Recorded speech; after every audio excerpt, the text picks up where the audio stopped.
پاکستان کے صوبہ بلوچستان میں چند سال قبل تک مقامی فلم سازوں کی تعداد نہ ہونے کے برابر تھی، مگر اب نوجوان اس جانب راغب ہو رہے ہیں۔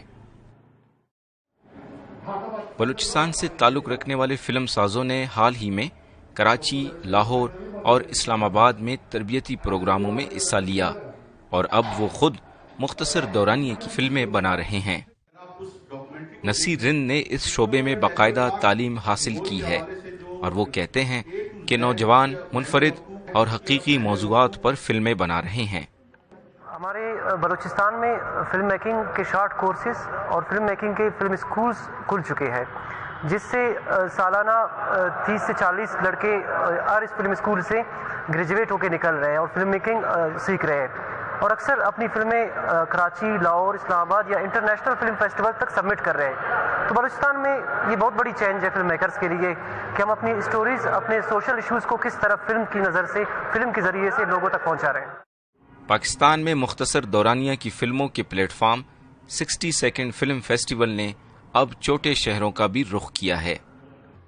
Salman Ahmed 60 second film festival کے منتظم ہیں۔ ان کا ماننا ہے کہ فلم ثقافت کو اجاگر کرنے کے ساتھ ساتھ مسائل کی نشاندہی کا بھی اہم ذریعہ ہے۔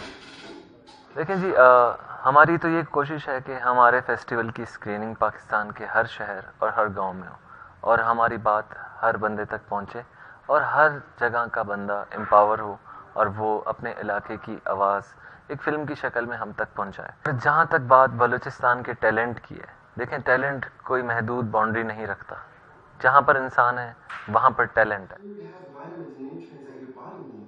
سلمان احمد کہتے ہیں کہ پاکستان میں 60 سیکنڈ فلم فیسٹیول شروع کرنے کا بنیادی مقصد نوجوان فلم سازوں کو مواقع فراہم کرنا ہے تاکہ وہ 60 سیکنڈ کے مختصر دورانیہ میں ویڈیو فلم کے ذریعے اپنی آواز دوسروں تک پہنچائیں۔